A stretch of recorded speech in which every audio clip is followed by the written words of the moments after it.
Good evening, everyone.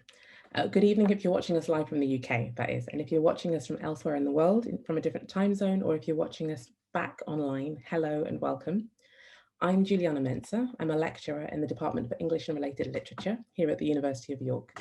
And it's my absolute pleasure to be involved in the Festival of Ideas this year and to be welcoming our phenomenal guest speaker this evening, Georgia Pritchett. Welcome, Georgia. Thank you so much. It's lovely to be virtually in York. I think this is basically my summer holiday this year, is to be virtually in York. That's as good as it's going to get. Well, it's very sunny here, so it's the right time to be virtually here. I'll begin with some very quick housekeeping, a few technical notes. If you're watching us live, you can ask questions using the Q&A button on your screen. It's available throughout the event, so questions can be asked at any time at all. Should you have any technical issues, such as loss of Wi-Fi, you can rejoin the event using the original link. And also please remember that today's event is being recorded, so you'll be able to watch us back again at a different time. Subtitles are also available. To turn these on or off, you can use the CC live transcript button at the bottom of your screens. Okay, now to properly welcome Georgia. Georgia Pritchett is a multi-award winning comedy writer, comedy and drama writer. Her writing and production credits include Veep, Have I Got News for You, Smack the Pony, Miranda, The Thick of It, and many, many, many more. She's currently a writer and co-executive producer on HBO's critically acclaimed show Succession, now in its 3rd season. She has 5 Emmys, 5 Writers Guild Awards, a Golden Globe, a BAFTA, and importantly, a Trampolining Proficiency Level 1 certificate. Yes, thank you. It's all true, you don't need to thank me. We're here this evening to celebrate the publication of Georgia's memoir. It's a wonderful book. I finished reading it a couple of weeks ago. Using humorous insights from her past and present, Georgia reflects on a life lived anxiously. The book is filled with warmth, insight, and honesty. Georgia offers a brilliant and amusing meditation on living with worrying. The memoir includes, but is not limited to, stories of hamsters, one-legged action men, the Queen, budgies, questionable fashion choices, Robertson's giant limb, vaginas, and Jimmy Osborne. Jimmy Osmond even. And with all of that, where do we begin? Well, I thought we could start by firstly saying welcome, congratulations on this phenomenal book. And please could you introduce it to us in your own words and tell us a little about how you came to write it? Well, I mean, as an anxious person, people have often said to me, you know, if you find it difficult to talk about your feelings, you should write them down. And I always thought that was a terrible idea, because I'm a writer and that's my job. And if a dentist was anxious, they wouldn't say, do more dentistry, that'll help. So it's something that's been suggested to me for a long time. And then my agent and friend, Jo Unwin, suggested it, and I told her in absolutely no uncertain terms that I would never be writing a memoir, and that would be the end of it. Okay, well, it was the end of it. Yes, yeah, not quite sure why now I find myself sitting here having done it, but yes, I really did put my foot down very firmly about it, and yeah, she won that one. Did it take some time before you lifted your foot back up? There's a lovely little story in here as well about somebody putting their foot down and there is, yes. What they want happening. Yes, it's obviously genetic. I mean, I love writing, and so if I had a little gap or a couple of days free, I'd start writing down. I've got a terrible memory, so I thought, well, I'll write down just so I don't forget. And then once you start looking back, it kind of one door leads to another and leads to another, and you start remembering all these things that you'd forgotten. And so yes, once I'd started, I couldn't stop. But the good thing is they're very short chapters. I do like a short chapter, so yeah, it's not a weighty tome, is it, Juliana? No, and the short chapters make it quite moreish, actually. You just keep wanting to do a few more, and then before you know it, yeah, you've finished. Yeah, good. That's wonderful. So there are many, many great characters in the book, and each of them are given quite distinctive nicknames. And I was wondering, you know, are the nicknames real, but also because these are real people and they're real people that mean a lot to you in a lot of the cases, did they get to see early drafts? Did they know you were doing this? And also, what was it like portraying people that you know? Yes, good question. No one did really know I was doing this because I couldn't quite believe it. I was doing myself. And the nicknames are all real. I do give everyone nicknames. I like annoying people. My mum really is the queen of the nicknames. She always gave everyone nicknames. And very creative. I remember we had some neighbours who she called the sticky mattresses, and I didn't like to ask why that was their nickname, but it turned out, she said very innocently, it's because they find it difficult to get up in the morning. Yeah, so I think I get my love of nicknames from her. And yeah, I mean, it's very different writing about real people, but it's obviously my impression of you know, my life and my memories and them, and it's not kind of a Wikipedia page. It's very impressionistic, and it's, I think because I've been a scriptwriter for so long, the way I kind of remember things and frame stories is really in terms of scenes. So really it's like a collection of scenes from my life. And I think, you know, early on, it's kind of up to the reader to sort of make sense of what's happening, because I think when you're very young, you can sort of observe things, but you don't understand the full sort of meaning behind them. And it's only when you look back that you kind of understand them fully. So as the book goes on, hopefully things become sort of more coherent, although I still am confused a lot of the time. So I don't, it's yeah, the reader has to kind of join some dots here and there. They do. It's really lovely to hear you talk about it, actually, because it works. The first part works a little like memory, in the way you were talking about remembering, that there are these fragments and we have to connect the dots. And there are moments where, yeah, you're left wondering and you're left interpreting what you've been shown. Yeah. And so, yeah, and I heard this amazing thing recently, which is they've proved that you only ever remember anything once, that after that you are remembering it. And I find that really fascinating. So we're all kind of crafting our own stories and autobiographies all the time. So you know, anyone watching this, if you've ever wondered about writing an autobiography, you do it all the time, because every time you talk about your past, you're sort of creating that story and honing that memory and sort of editing it and, you know, sculpting it. And it's not actually a direct memory. It's a kind of thing that you've sort of honed and polished over the years. And yeah, put it down, I say. There is something really poignant and, yeah, lovely but a little sad about that every act of remembering is an act of rewriting. Yeah, I love that. So thinking about this and thinking about the fragments and the memory that you offer us quite early on, can you tell us about the process of writing it and what you chose to include? I think, you know, I chose to include things that had made an impression on me. So, and sometimes those are tiny moments that, you know, it's funny, isn't it, what we remember? It can be just a smell or a sound or just a fleeting glimpse of something. And then other things are much more clearly sort of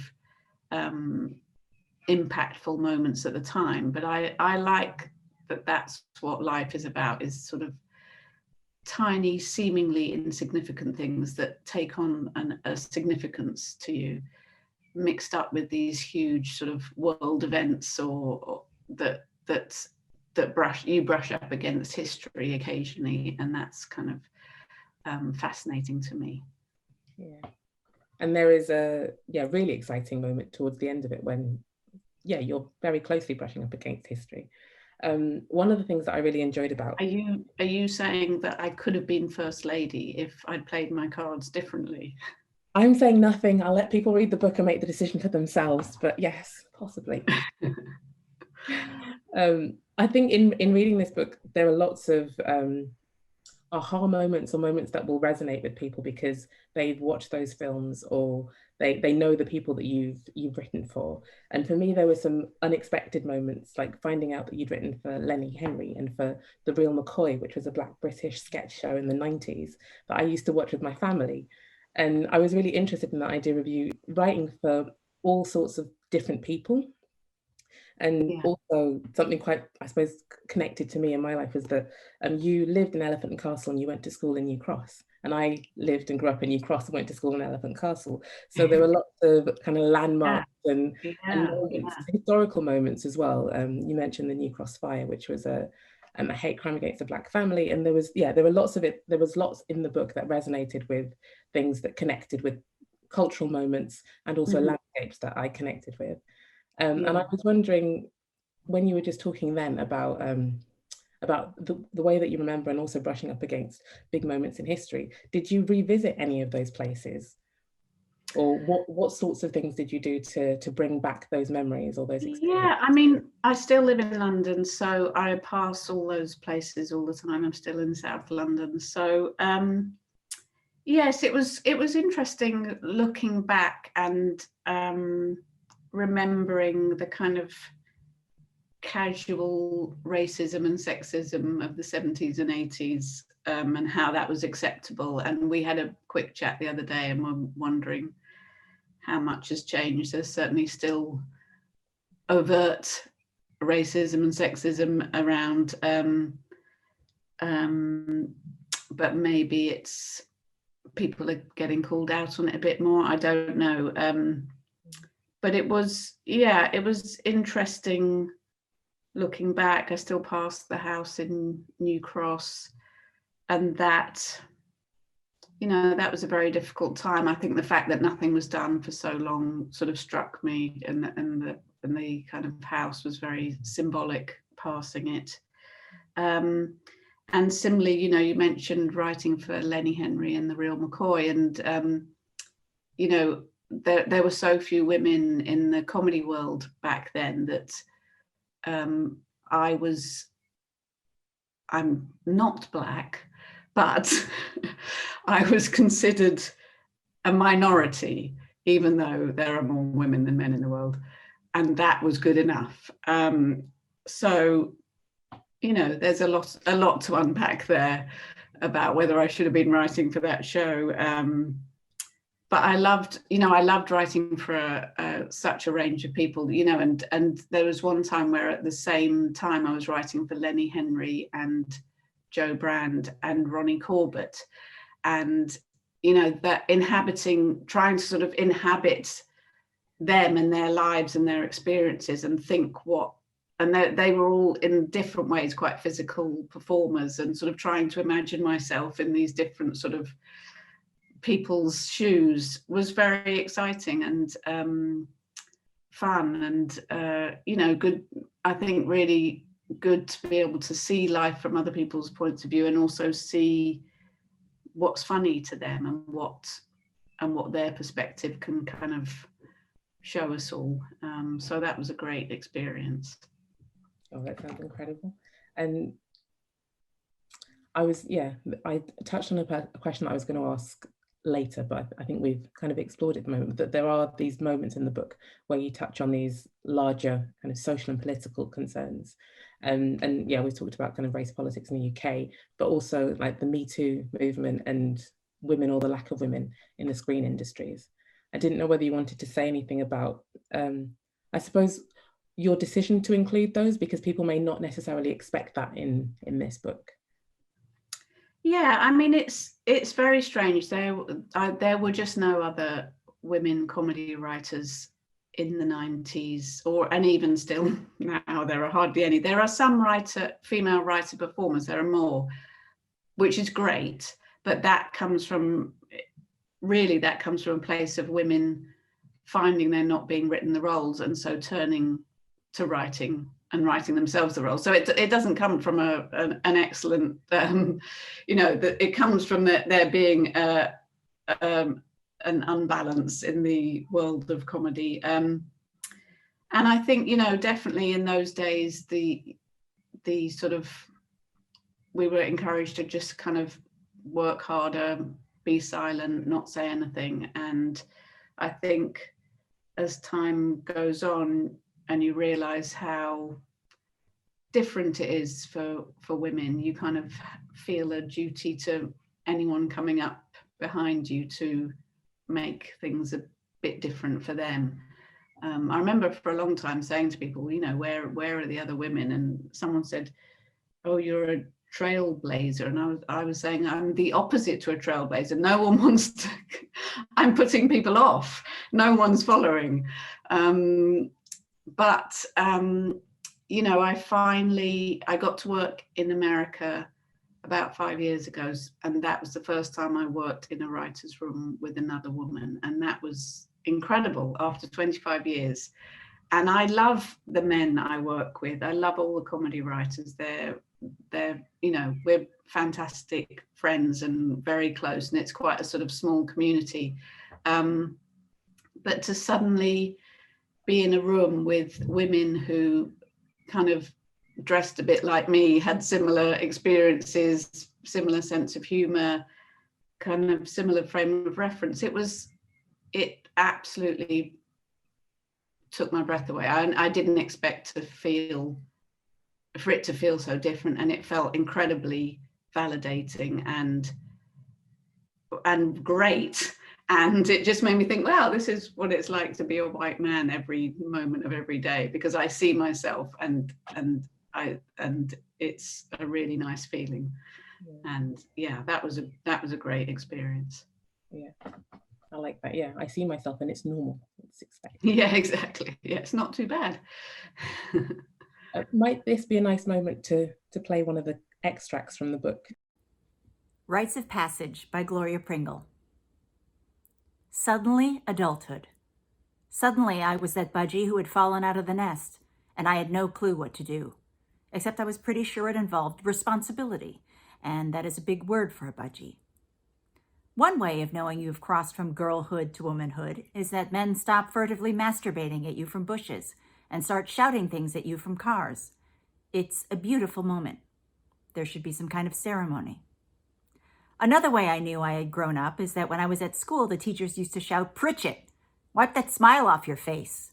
And when I became an adult, strangers would pass me in the street and yell, "Try smiling." Thank you, Susie. That's a lovely little bit. And we get lots of these kind of tantalizing glimpses, these fragments throughout the book. And quite a few of them are glimpses into the backstage world of film and TV.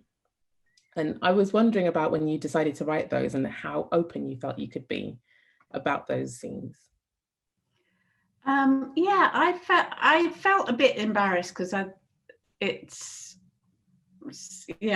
talking about kind of that world. But then I thought, well, I'm just a writer, which in the world of television is a bottom feeder. Essentially, it's the lowest of the low. So I felt there was some funny stuff to say about some of the terrible reviews I've had, which I always enjoy, and about sort of what it's like in America and what it's like when you win an award, and what, the British kind of attitude towards winning, the American attitude, and there's some interesting kind of cultural differences, and it's great. Being a scriptwriter is a great job for a shy, anxious person, because you just get to peep at the world through the lines you've written, and someone else literally says your words for you.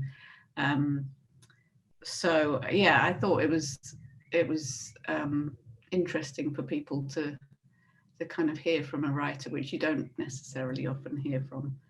So yeah. As a reader, it was wonderful. You felt as though you were eavesdropping. You're getting to a little glimpse into a world that you never really get to see. You don't. Yeah. Yeah. So you said there that being a writer, you get to, well, I don't know whether you use that term, but it was almost like ventriloquize, like somebody else speaks the words for you. Yeah.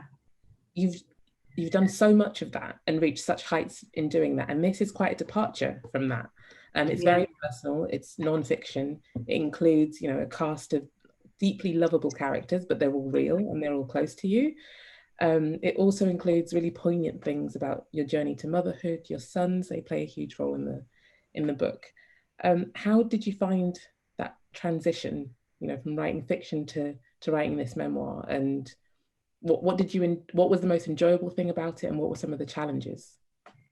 It was difficult because you can express yourself through stealth as a scriptwriter. You can put yourself in lots of characters and put some of your worst bits into the terrible characters. Plenty of good, awful people on Succession and Veep that I could channel my darker side into.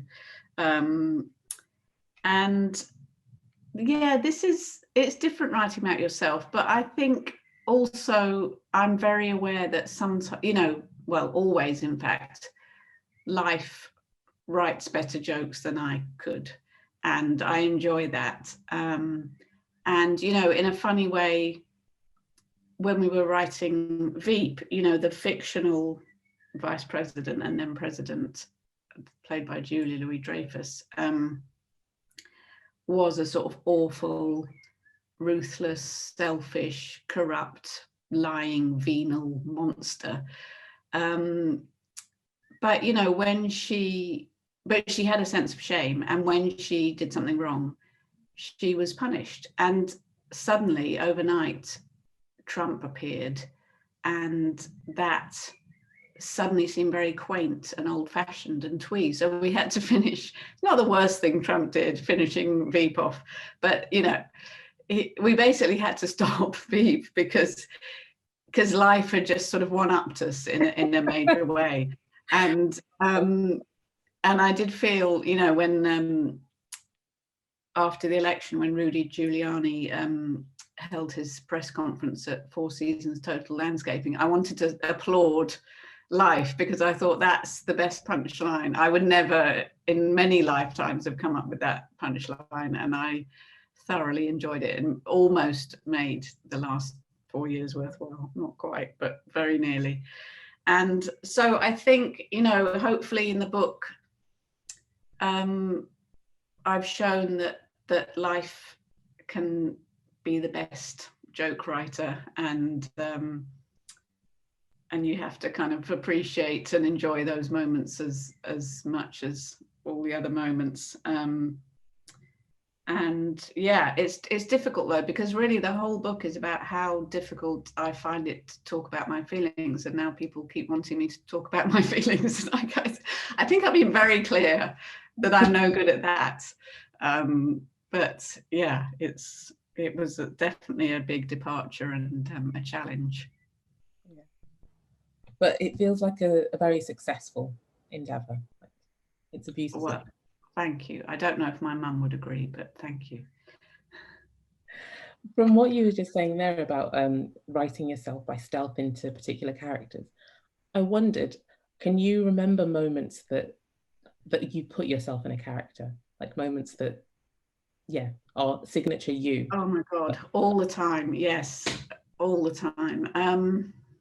I mean, you know, I've been lucky enough to write with Miranda, and that's a great show really about anxiety and the difficulties of kind of being a woman and forming relationships. And I have a special affinity with Roman in Succession, who is a very complicated person, dysfunctional, disturbed person. So yeah, I'm always doing it. And then little moments, and I say in the book, I'm not going to come out of this looking good, but I'm so bad at expressing my feelings that, generally speaking, in moments of high emotion, instead of crying, I have a nosebleed. It's just a way of expressing emotions. And that ended up being used when we were writing the moment in Veep where Selina finally becomes president, and her bag man, Gary, who's utterly devoted and besotted with her. We were trying to think how he would respond, because he'd feel it more deeply even than she would, because he kind of loved her so thoroughly. And we were trying to think, would he cry? Would he laugh? You know, what would he do? And then I said, well, he'd have a nosebleed. It seemed obvious to me. And so we did that, and it worked really well.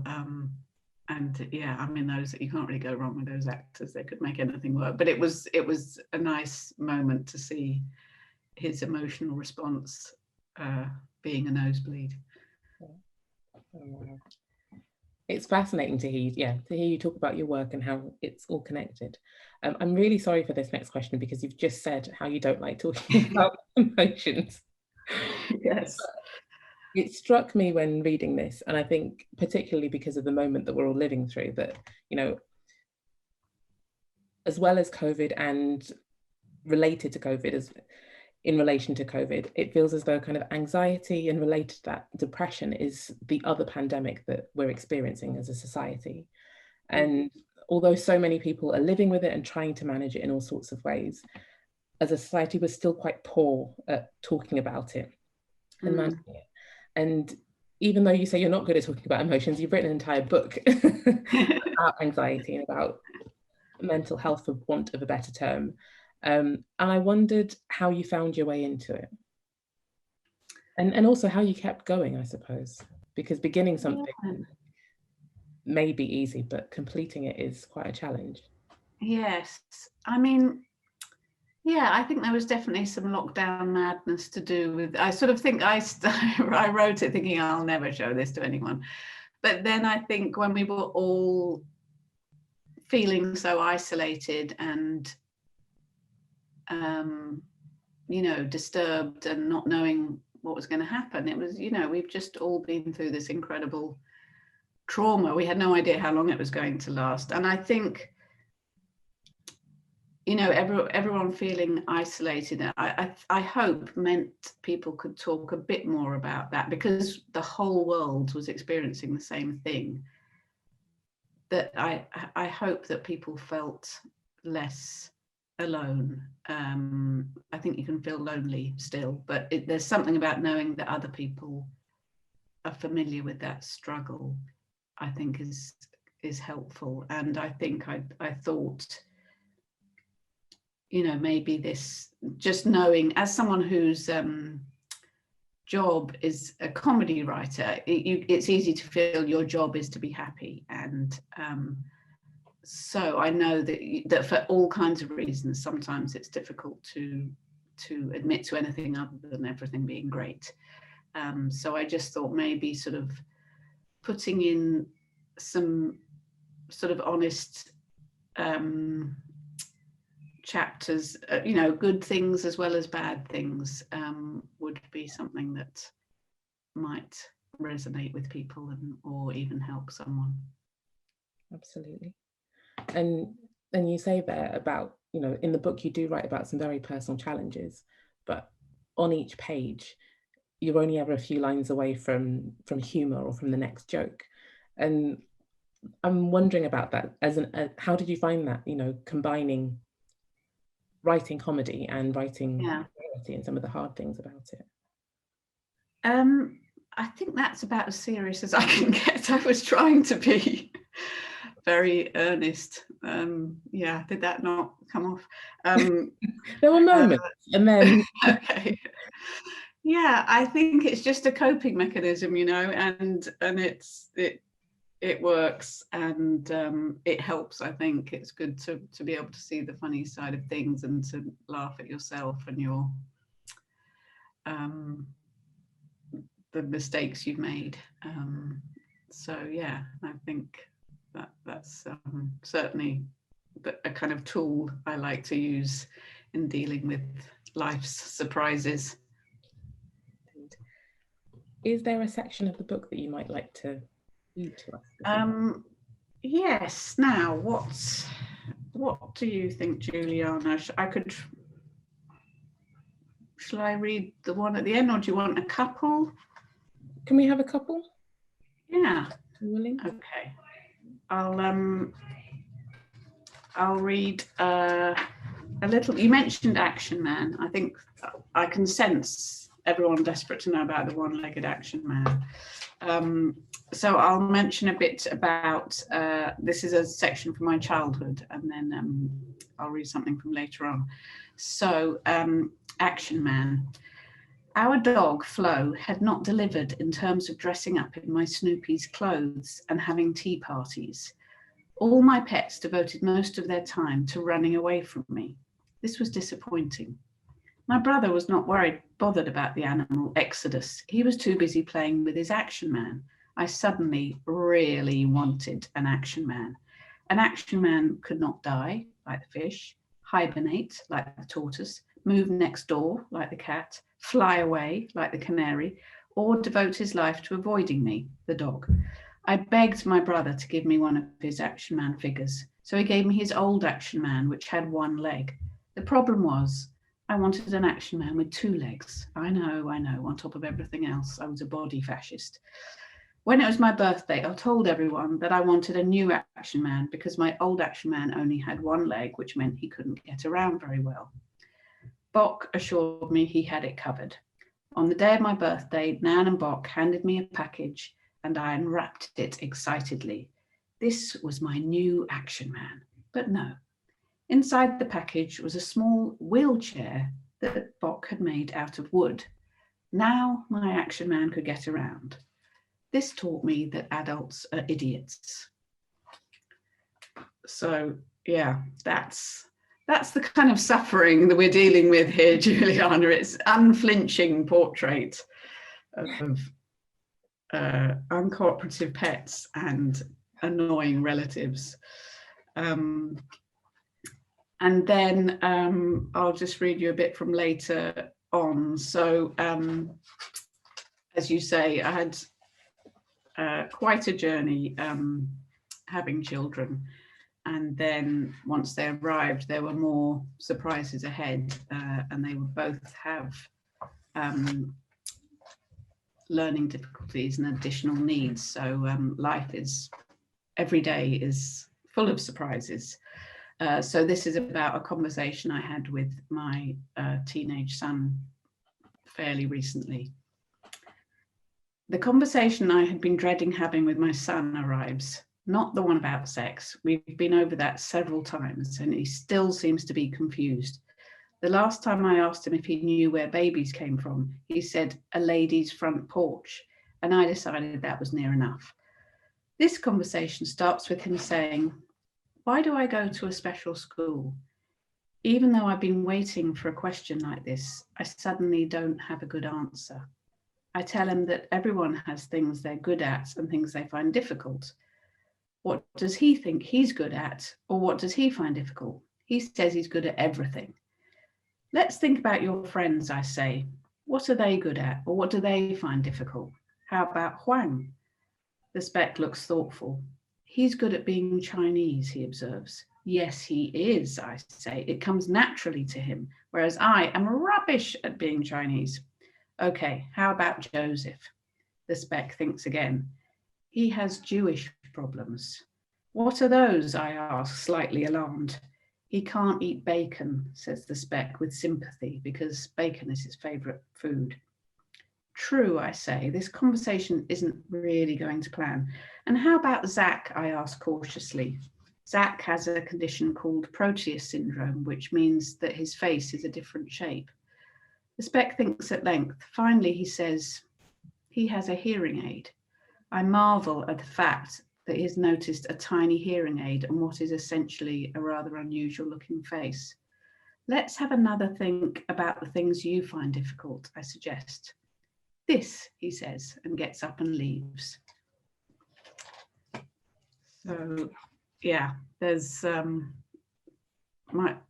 lot of stuff about the surprises my children spring on me, and that was just a recent conversation. There's a huge range in the book in terms of, emotion, times in your life. We have a question in the Q&A, so I thought we might jump to that for now. So Jane asks, when you're writing for someone else, are you given an idea of what they want you to work with, or do you develop your own thoughts around what would work for them? Good question.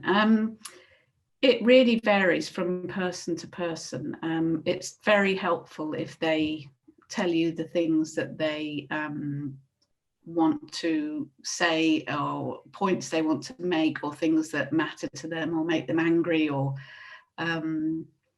so that's fantastic and, you know, helpful when you have to sort of adopt that persona for them. But also I think sometimes it's fun just to suggest things that they wouldn't have thought of, and so it's a mixture of both. But I think if you want to sort of inhabit someone, which is great training, by the way, for writing characters, then it's good. You know, so much of comedy, and particularly stand-up, is really about things that make people angry or scared or anxious, and so sort of someone having strong opinions or strong kind of attitudes towards things really helps. Did you ever put things into people's mouths that they were shocked by or initially resistant to? I think if I'm writing for someone specific, I'm pretty good. I remember writing a script which was very autobiographical, about having 2 children with special needs. And when I sent it to the BBC, they sent it back very shocked and said, we could never depict such a terrible mother. And I thought, uh-oh, that's me. So yeah, I've shocked people in those ways. And I think also, where I think I mentioned this in the book, but where writing for The Thick of It and Veep certainly involves a lot of swearing, and but hopefully creative swearing, kind of Baroque swearing and insults. And I think I surprised myself at how filthy my mouth is. And you know, I remember thinking I could never write one of those sort of Malcolm Tucker tirades on The Thick of It, and then the next minute it was just flowing out of me onto the page. It really is very cathartic. You feel great after that. But I mentioned in the book that my son drew a lovely rainbow for his teacher and took it into school, and it turned out he'd written on the back of a Thick of It script, which involved some pretty racy dialogue, which I don't think the Montessori teacher had come across very often. So yeah, it can get me into trouble for sure. And before I ask this next question, because this is related to that, you may not want to say who, but have you ever really struggled to write for someone? I haven't actually, no. I mean, I thought I would struggle with Succession, because I thought, why would I ever want to write for rich white men who are evil and are doing terrible things to the world. But actually, it was a really great challenge, because I had to sort of dig deep into their psyches and make myself care for them in order to hopefully get the viewer to care for them. So yeah, I've always found, I think if you feel compassion for your fellow human, it's very easy to find a way into any character. And we have another question, and I like this, that it's from an anonymous attendee, but then they put from Christine. Okay. You know who it's from, who asked, could you tell us a bit about how you collaborate with other people? For instance, Armando Iannucci. Yes. Well, yes, and this is in the book too. So writing with Armando is really different from anything else, and he works in a very collaborative way with the writers and the actors. And so we do this thing when we're making a show where you write the script, but then he will sort of highlight lots of lines in the script, and you will try and come up with alternative jokes for those lines. But instead of just one alternative, you're encouraged to come up with at least 3, if not more. And that's incredibly freeing, because rather than just trying to maybe play it safe or second guess him and think I'll write the joke that I think he's looking for, you can sort of put the joke you think he's looking for, a kind of crazy joke, a cheap joke, a rude joke, you know, you can sort of free yourself and come up with a lot of suggestions, and then it gets passed on around the group of writers and they will write their suggestions. So you can end up with like 30 or 40 suggestions for one line. But what's so fantastic is that you're all seeing what each other have done. So you kind of get to a point you would never have got to on your own. It's a really exciting way of working. And Armando describes this as making gravy. So he always says, you know, don't worry if you don't see your joke at the end in the show or on the printed script, because, you know, when you're making a gravy, you throw in a carrot or an onion, and then at the end, when you look at the gravy, you don't see your carrot or your onion, but it wouldn't be the gravy it is if it wasn't for your carrot and onion. So that's a sort of, I mean, I love a food analogy anyway, but that's a kind of very good way of describing the process, so that everyone feels kind of valued and we all enjoy kind of sparking off each other's ideas. And yeah, it's a really fun process. And, you know, we go off on silly tangents and all get carried away with naughty things, but you do end up with something, I think, you know, good and unexpected. And yeah, or it almost sort of decides itself. You just get the joke evolves to a point where you think, oh yeah, now we're there now. So there's something very organic about that process, the way that it sounds anyway. Yeah. Because yeah, I think it's lovely. I mean, because writing can be a very sort of solitary thing. So something like that is just really fun to kind of to be with other people and near other people's brains, and they've all got their different sort of frames of reference and their different life experiences, and so it really sort of enriches the whole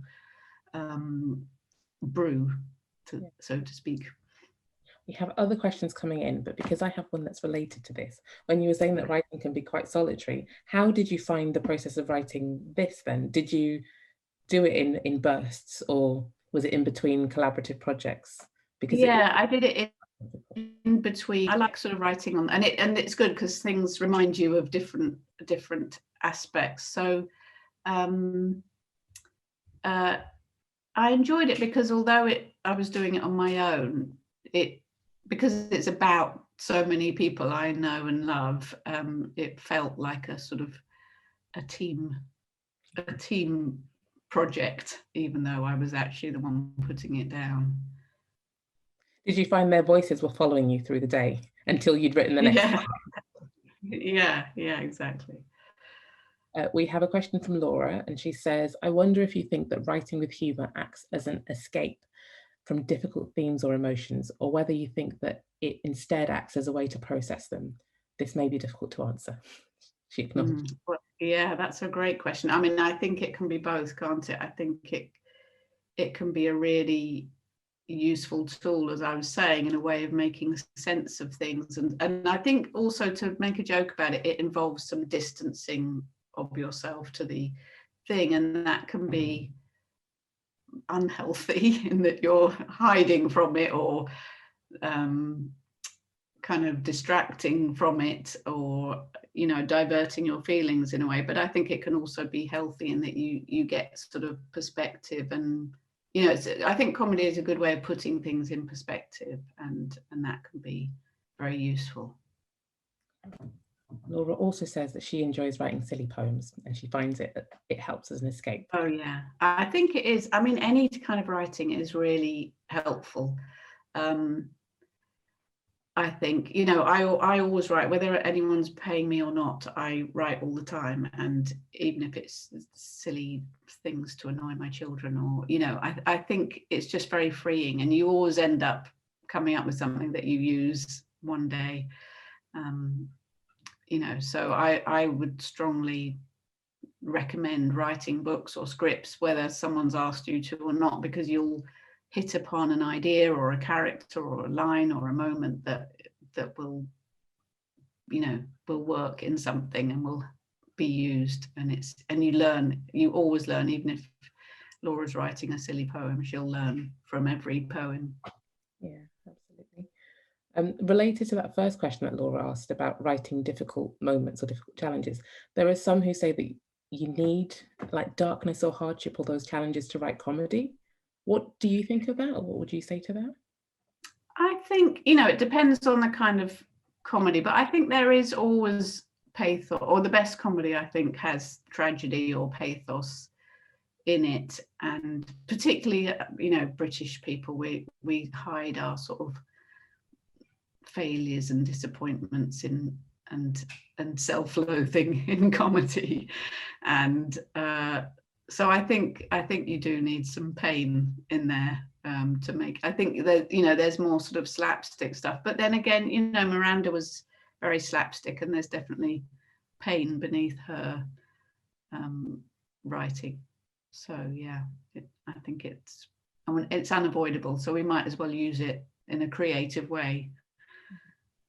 Absolutely. Isaac asks, do you believe that it's easier for women to break into comedy? I'm going to say now and not use the phrase that he's used. He says the modern age, which makes it sound like it was much longer ago. It was a long time ago, Isaac, I agree. He also asks, sorry, just really quickly, he says, do you believe comedy as a whole has changed since you started? I really hope so. I think definitely for women performers, it's definitely improving. There are far more women stand-ups and, as I said, more writer performers. I still don't come across in this country just many nerdy comedy writers who are women like me.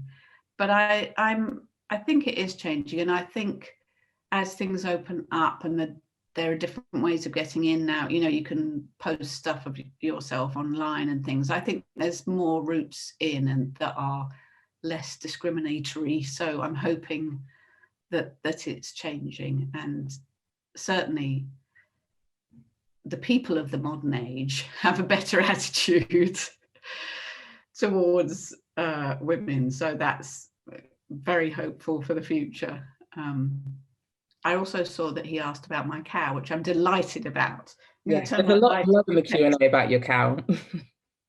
Yes. So that is, I was just writing, well, now you see there's a whole other great way of finding things to write about, which is podcasts. So I just adapted a really great podcast called The Shrink Next Door, which is a true story about a man in New York who went to a psychiatrist, and over the course of 27 years, the psychiatrist moved into his house, took over his business and took all his money. And I just adapted that for TV with the lovely Paul Rudd being the psychiatrist and the lovely Will Ferrell being the patient and the sensational Catherine Hahn being the sister. And that cow is very important to the plot. So I brought that home. I love that cow. It's got a little Hawaiian bit of decoration because it's feeling a bit kind of party-ish at the moment. So the cow was the first thing I mentioned when we spoke, when we first spoke 2 weeks ago. And there's a bit more love in the Q&A for the cow. Oh, good. I'm glad it's, because I tell you, it was heavy. It took a lot of getting it home. But very worth it, I think. I have a question for you about the differences, if you felt them at all, in writing for British performers and Americans. It's interesting, isn't it? I feel like I'm bilingual and I speak 2 languages. They are similar, I admit. But I think growing up watching things like Cheers and Roseanne and The Cosby Show, we won't go into that, and Ellen and you know, all those fantastic, and Friends, all those fantastic, Simpsons, I'm going to just keep naming shows now, all those brilliant shows, and now obviously younger people are watching new brilliant American shows. I think there's something about the sort of rhythm and grammar of American comedy that is just brilliant and suits comedy and is very funny. And I feel now, you know, when you listen to young British people talking, they're not talking in an American accent, but they're often talking in a sort of American rhythm or intonation, and I think, so I love that. And sometimes even when I'm writing for a British show, I might write in American first and then translate it into English, just because I think the rhythm is so suited to comedy. But I mean, you know, but then again, as it's well documented, British have a very specific form of humor. We're so self-deprecating, and, you know, things like Fawlty Towers and The Office, I think, would not originate in America. They're too emotionally evolved to think of characters like that. So I think, you know, there's fun in both.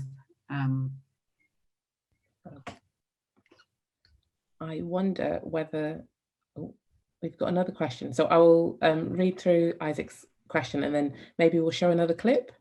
Sure, yeah. Questions, yeah, okay. He's apologizing for the modern age phrasing.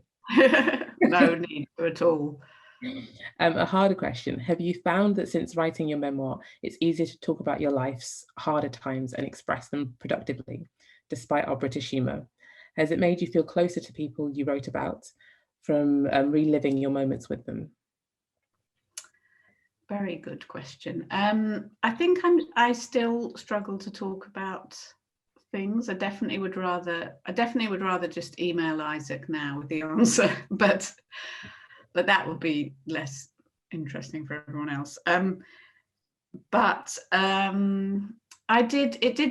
did, thinking back to everyone, and also, you know, it definitely made me feel closer to my friends and relatives, because I think while you're just in the middle of life living it, you kind of, everything passes so quickly, you can kind of forget to appreciate people or appreciate what they've had to deal with. And so I definitely felt a lot of appreciation for my parents and for my friends and for the things that we've all kind of gone through. Yeah, so it definitely did do that. And I think just sort of trying to tell your own story, you know, when you're in the middle of it, it's all a bit of a kind of confused blur. But when you do try and give some order to it, it's interesting to see, dispiriting to see the repeated mistakes you make or the things you do or how you don't really move on necessarily as much as you might hope you will.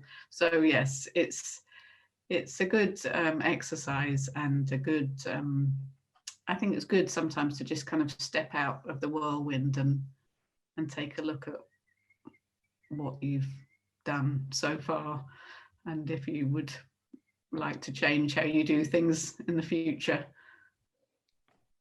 Absolutely. I said that was going to be the last question, but Jane's just snuck in, so I might, get this one in. So Jane asks, do you think there is a north-south divide in comedy? And does some references get lost to one or the other? Or are we all as bonkers as each other? I think there definitely was, wasn't there? I mean, I was a huge fan of Victoria Wood growing up, who was a different type of northern comic in that she wasn't a man.